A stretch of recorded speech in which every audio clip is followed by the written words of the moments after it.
si Ayad Shaked dit, parce que c'est de nouveau c'est son discours, ce n'est pas mon discours, c'est le sien. Si elle dit que la droite est importante pour elle, mon cœur est à droite, etc. Bon, si elle est intéressée à une victoire de la droite, qu'elle se retire et qu'elle fasse un accord qui lui permet de se retirer de manière honorable, tout en préparant son entrée au Likoud. Voilà, c'est ça qu'elle doit faire. Je pense que vu les circonstances, Netanyahou acceptera cette fois-ci. Amir, bonjour, Boker Tov. Boker Tov, bonjour. Merci d'être avec nous donc pour cette seconde partie de l'heure d'actualité sur Radio Kalita. Je voudrais qu'on commente avec vous les derniers développements politiques et en particulier le développement intervenu hier, ce discours d'Ayelet Shaked, ce véritable mea culpa à l'approche de Rosh Hashanah ou de Yom Kippour, une sorte d'introspection politique de la part de la leader du foyer juif. Comment vous réagissez à ces propos d'hier ? Écoutez, vous savez, c'est difficile de prendre des politiciens au sérieux de manière générale. C'est encore plus difficile de prendre au sérieux Ayelet Shaked. Alors, c'est très bien de faire son mea culpa, évidemment, mais bon, on comprend tous qu'il n'y a pas une question de sincérité qui est en jeu. Il y a simplement qu'est-ce qu'on doit dire pour essayer de faire venir des électeurs. Maintenant, vous ne croyez pas qu'elle pourrait, le Beit Yehoudi, c'est-à-dire le parti actuel de Ayelet Shaked est environ à 2% dans les sondages. Le seuil d'éligibilité est à 3,25%, donc on est quand même encore loin du compte. Je pense que si Ayelet Shaked voulait vraiment faire tchouva, puisque c'est de ça qu'il s'agit, de faire son vrai mea culpa, je pense que ce qu'elle devrait simplement faire, c'est ne pas se présenter, arrêter cette candidature qui est inutile et qui va probablement échouer, c'est-à-dire ses chances de passer le seuil d'éligibilité sont quand même assez négligeables, sont très faibles. Donc simplement, au lieu d'éliminer pour la droite plusieurs dizaines de milliers de votes qui vont aller à la poubelle et qui mettent en danger en fait le pays de continuer dans cette situation de blocage politique insensé et délirant dans lequel nous sommes depuis maintenant bientôt 4 ans, je pense que la chose responsable à faire, c'est qu'elle ne se présente pas, et qu'elle appelle simplement à voter pour le Likoud ou pour le parti de la Tzionut Hadatit. Mais vous ne pensez pas, vous ne pensez pas, Amir, que finalement, dans cet échiquier politique qui est mouvant, de l'échiquier politique israélien, finalement, les voix, on voit aujourd'hui, les 2% d'Ayelet Shaked manquent quand même quelque part à Benyamin Netanyahou parce qu'il est toujours à 59, à 60.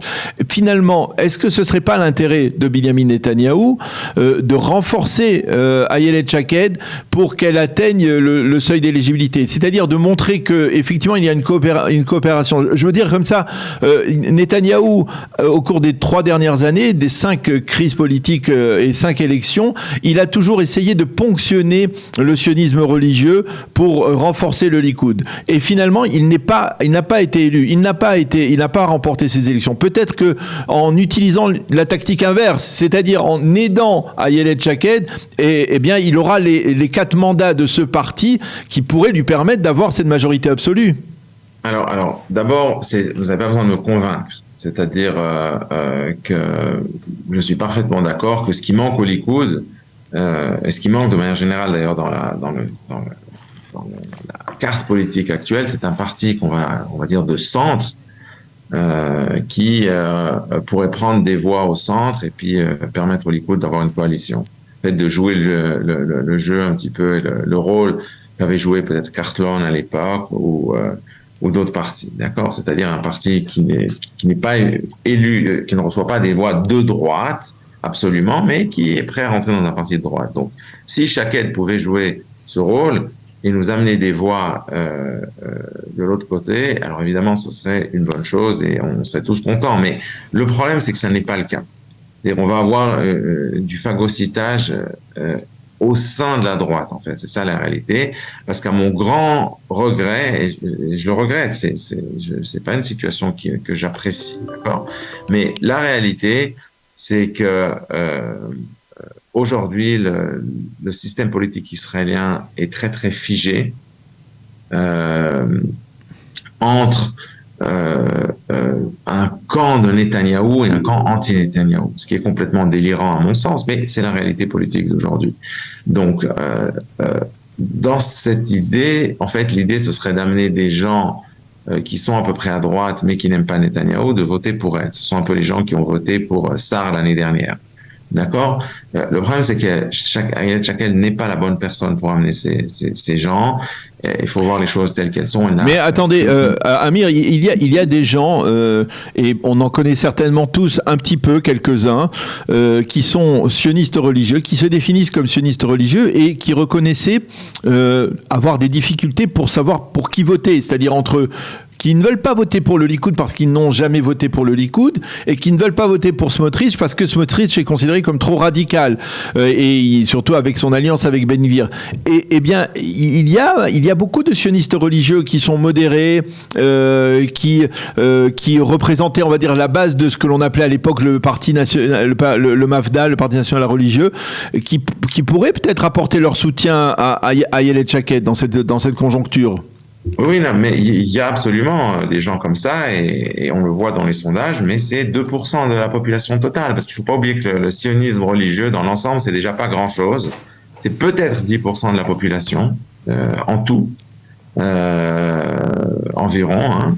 Donc c'est déjà pas énorme. Ces 10% sont, de toute façon, traditionnellement, ils se divise entre plusieurs partis. Une partie vont de toute façon voter Likoud, une partie une majorité vont voter pour la Tzionut Datit, et puis il y en a qui voteront pour Chasse, il y en a qui voteront, puis il y en a aussi quelques-uns qui sont simplement de gens de gauche, même s'ils ont une kippa sur la tête, et donc ils voteront de toute façon pas pour Shaked. Donc déjà, si vous voulez, l'espace politique qui s'ouvre devant Shaked, par définition, il est restreint.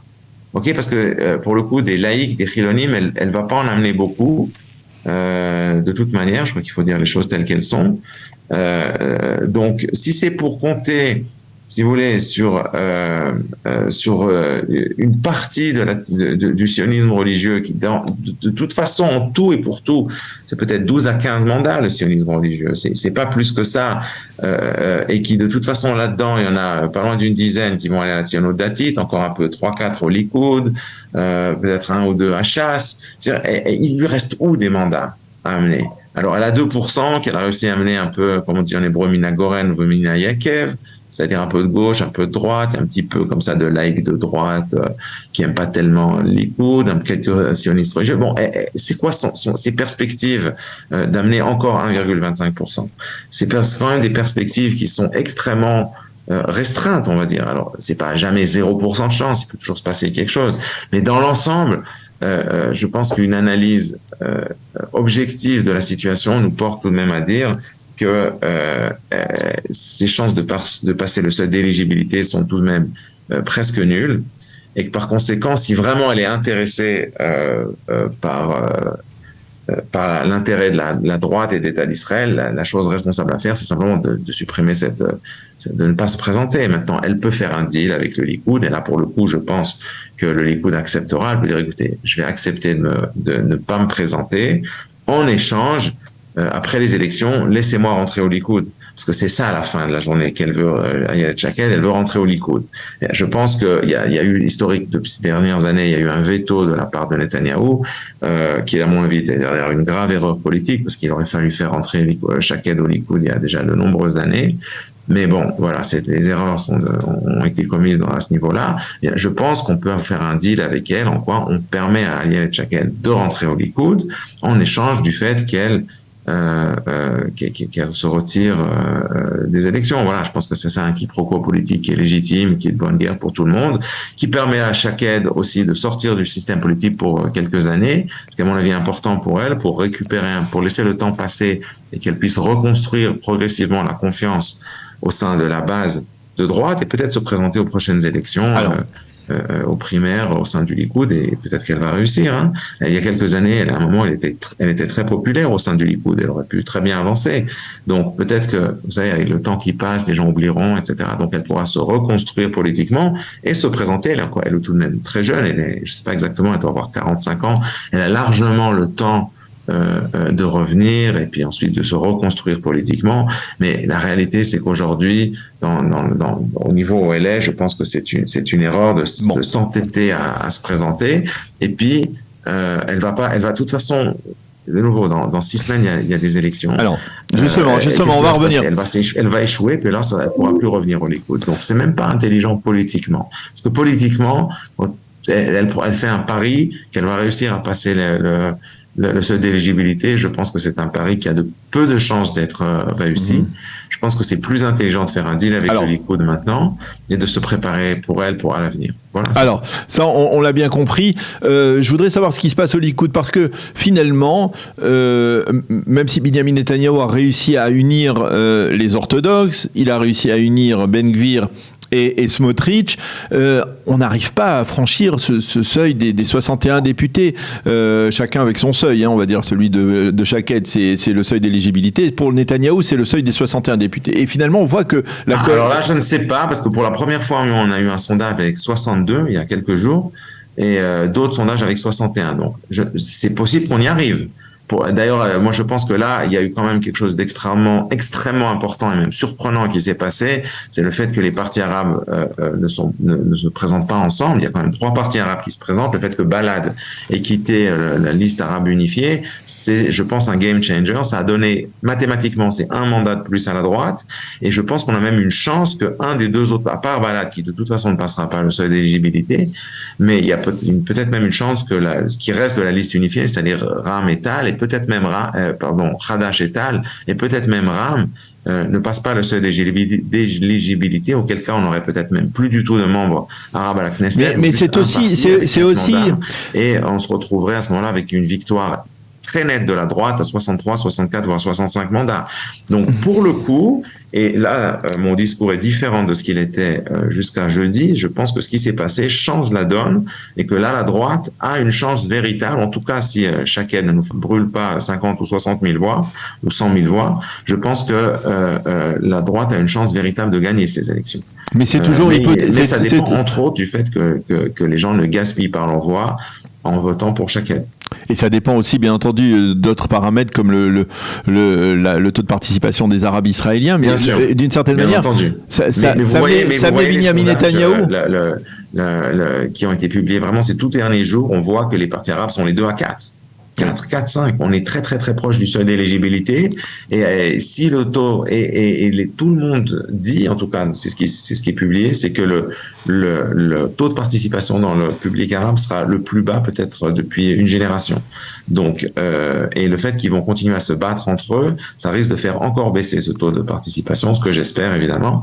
Et alors là, pour le coup, on se retrouverait dans une situation inédite depuis vraiment les années 90 où on aurait peut-être 4, 5 membres arabes à la Knesset, voire pas du tout, ce qui n'est même jamais produit en fait. Et là, ça permettrait une victoire très nette de la droite. Donc, de nouveau, je pense que là, on a une chance claire, et au contraire de ce que vous disiez, Daniel, il y a quelques minutes, je pense que les tout derniers sondages donnent tous une majorité de 60, 61, 62 à la droite, donc on a une chance de gagner cette fois-ci.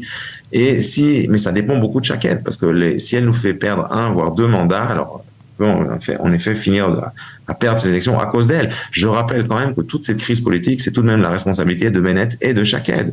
On se souvient du fait qu'ils ont cassé la Bayit Yehudi en fin 2018. Ils se sont présentés sous l'étiquette de ce qu'ils avaient appelé la Yamin Hadash, la nouvelle droite, qui avait été un fiasco total, et ils n'avaient pas passé le seuil d'éligibilité. Ils avaient été moins de 1500 voix. Oui, mais d'éligibilité. Oui, mais ça, on est rentré dans toutes ces situations. Donc je pense on peut partager la responsabilité, on peut partager Ici, j'appelle Shaked à faire preuve de raison, d'arrêter de s'entêter et de ne pas se porter atteinte à la droite, à l'État d'Israël et à elle-même, et de trouver un accord qui lui permette de se retirer de manière honorable, tout en préparant son futur politique au sein du Likoud. Moi, je pense que c'est ça qui est la chose la plus raisonnable à faire. On peut effectivement partager les responsabilités, parce que vous parliez de Shaked, effectivement, Shaked et Bennett au début avec le foyer juif en 2019, les premières élections, mais il leur manquait 1400 voix. On peut dire aussi parce que Binyamin Netanyahou a voulu ponctionner une partie de cet électorat, et finalement ça s'est retourné contre lui. Sinon, il aurait été peut-être